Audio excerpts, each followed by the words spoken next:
All right, let's talk about compressors and caustic and cool things we can do, and maybe some of the stuff that I think caustic could do a little better. So just set up a simple little project here. We got a little beat and a bass line. So we got a beat from our 606 right here, and then obviously the bass line from the bass line synth. Simple 16th note bass line with a couple of little glides, some accent notes, and when I play it with no effects on it, it sounds like this.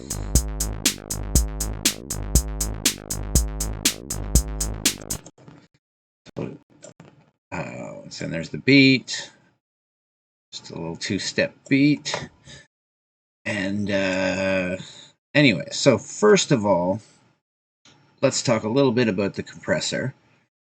As you can see, I don't have any effects on here right now. So let's throw a compressor on the beatbox. And I'm going to just talk quickly about what these four knobs are. So we have the threshold, the ratio, the attack, and the release knob. And we'll forget about this little section here for now. So the compressor does exactly what its name says. It compresses the signal that it receives, meaning that it turns it down. But it doesn't turn the whole signal down the way your volume knob would turn everything equally down. It turns the loudest parts of the sound down first. And the way we tell it how loud of a sound we want to allow through is with this threshold knob. So if we set it all the way to the left here, that is the lowest threshold setting possible, meaning it is at the every single sound coming through will be compressed essentially, but they'll be compressed relative to their volume in the signal.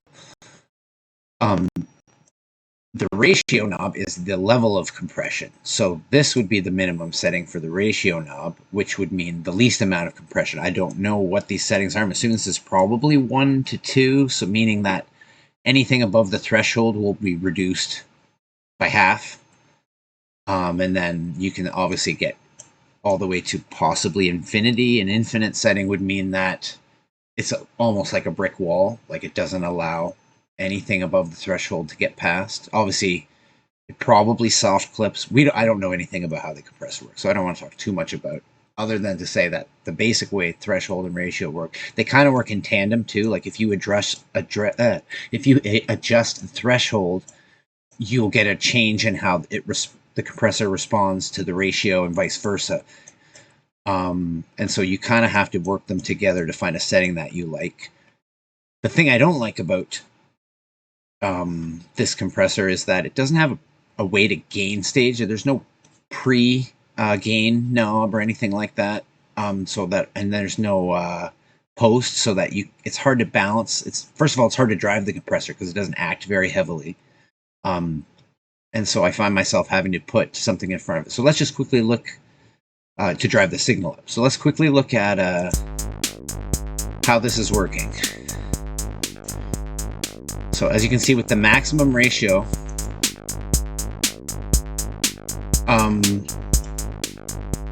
it's turning down. How do I explain this? It's turning down everything pretty much right now. And then as I turn the threshold up, it's going to allow more of the louder sounds through, if that makes any sense. So here it's playing everything kind of at the same volume, or trying to. And then as I increase the threshold, it's going to allow more of that louder signal to come through. Whereas here, it's very similar probably to the original beat with the maximum threshold. That's none of the sounds are and you can see that in this meter, it's not moving at all. As I bring the threshold down, we can see the meters start to go on the loud hits, the transients when they come through, and then the further I pull it down, the more it's going to act down here. Sorry, 8, there we go. So attack and release. Attack and release are the speed at which the compressor acts. So the attack knob is going to say when it gets a signal, how fast do I how fast until I act on that signal, and the release is how long am I going to keep acting on the signal. So at the minimum setting, the compressor is going to attack right away. It's going to compress the signal as soon as it gets it. And then as you increase the attack, it's going to add a bit of a delay and allow some of that transient information through the compressor before it starts to act. And there's some stuff I don't like about this part of the compressor, in that it seems that once you get to about here, there's not a whole lot of fidelity change in the sound in this range of the knob. And I kind of feel like it would be more useful to have this initial maybe third of the knob mapped over the whole knob, or maybe even some way to turn on a aggressive mode or something like that. In any case, I'll kind of give you an example now of what I mean, and a workaround that I use to get this compressor going pretty nicely. And so the first thing off, you're very rarely going to want to use lower ratios on this compressor. For more subtle settings, like once you get down into here, it's hard to hear a difference in the sound that is really fundamental. So, and I'll show you what I mean. So let's listen just to the drum beat. And now when I go back to the effects, sorry, here, the threshold, like I said,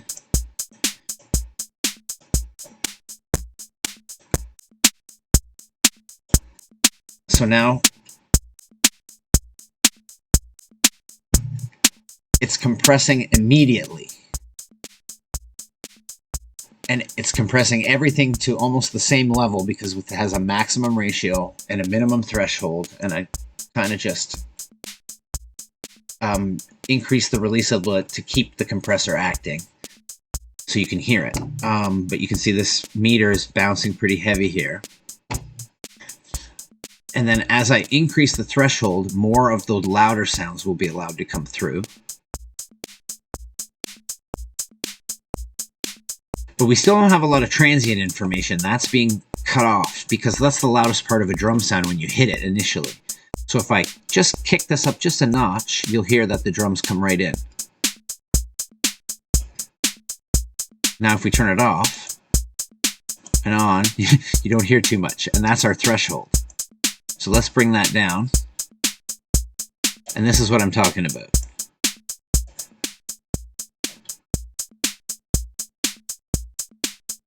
So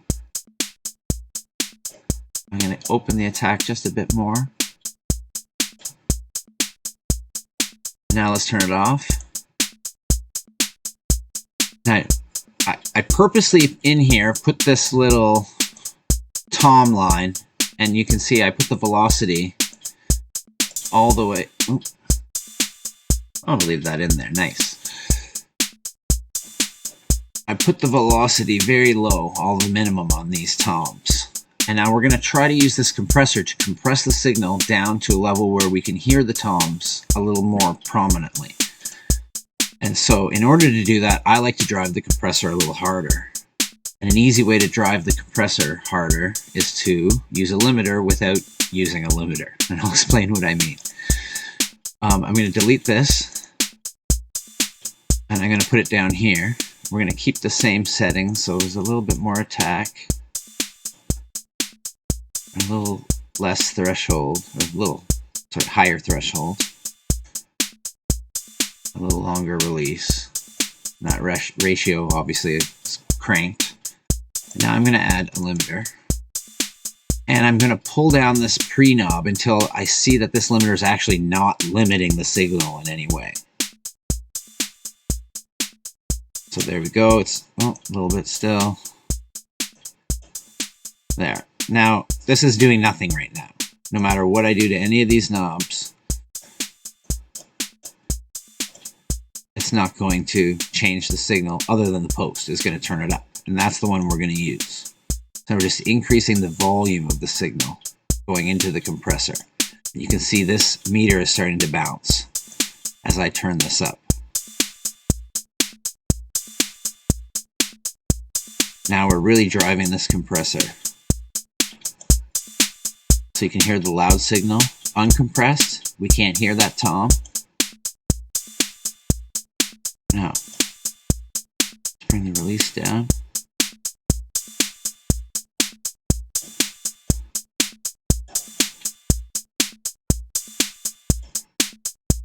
I think that's about as good as we're going to get it, but here you can hear that tom. And if I turn the compressor off,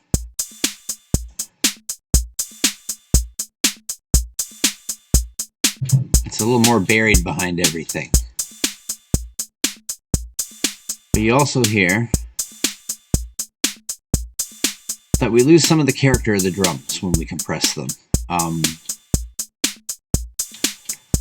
And if you use too much, it can start to sound, obviously this sounds way more unnatural now. But it's not always a bad thing either. So you find a balance. Let's try bringing this down. Drive it a little harder.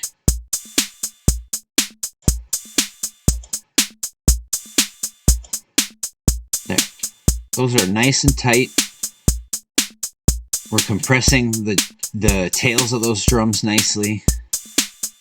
You can hear that tom coming through. When I turn it off, everything's just kind of blah, blah, blah. Now if we add the bass line back, right here, hear those punchy drums.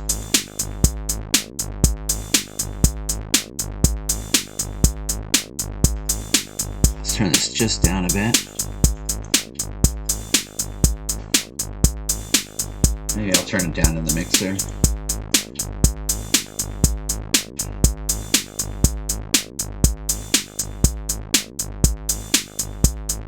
Maybe give it a little reverb.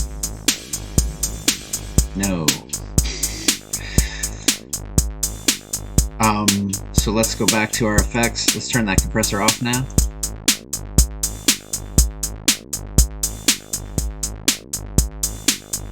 So they're just nice and tight, punchy, but the bass line could use some work. Let's use a compressor and fix this bass line up and make it sound a little nicer. So I'm just going to throw it right on the top. And now I'm going to hit this sidechain button. Now what this does is it tells the compressor to only act when it receives a signal on another input called the sidechain input. And we select that here by clicking this box. And now I've set it to track 1, which is this beatbox track here.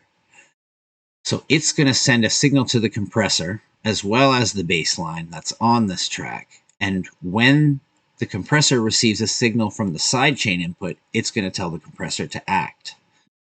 And this is helpful because it helps to take this bass line. We can turn the bass line up a little bit, get it pumping with the compressor behind the drum hits.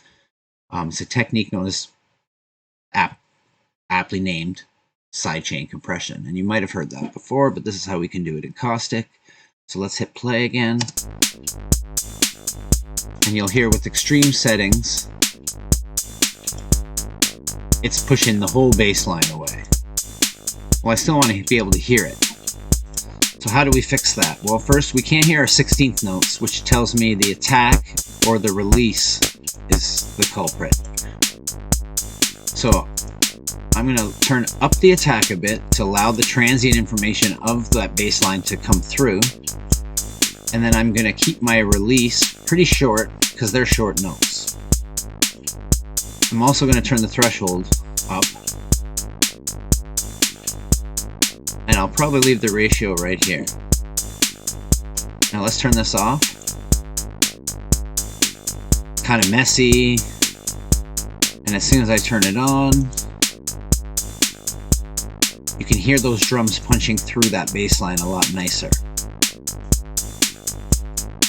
If you want to bring more of the natural characteristic of that bass line back, you can bring the ratio.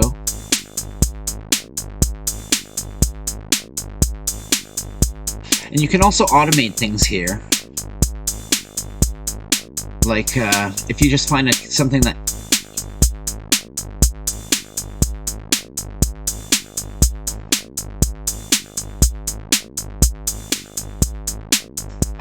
turn this right here, and then let's go.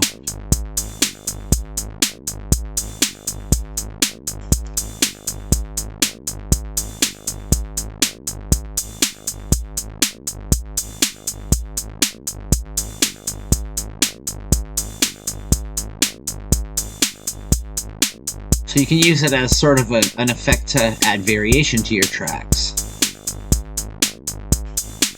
Make them a little bit more interesting without doing too much work.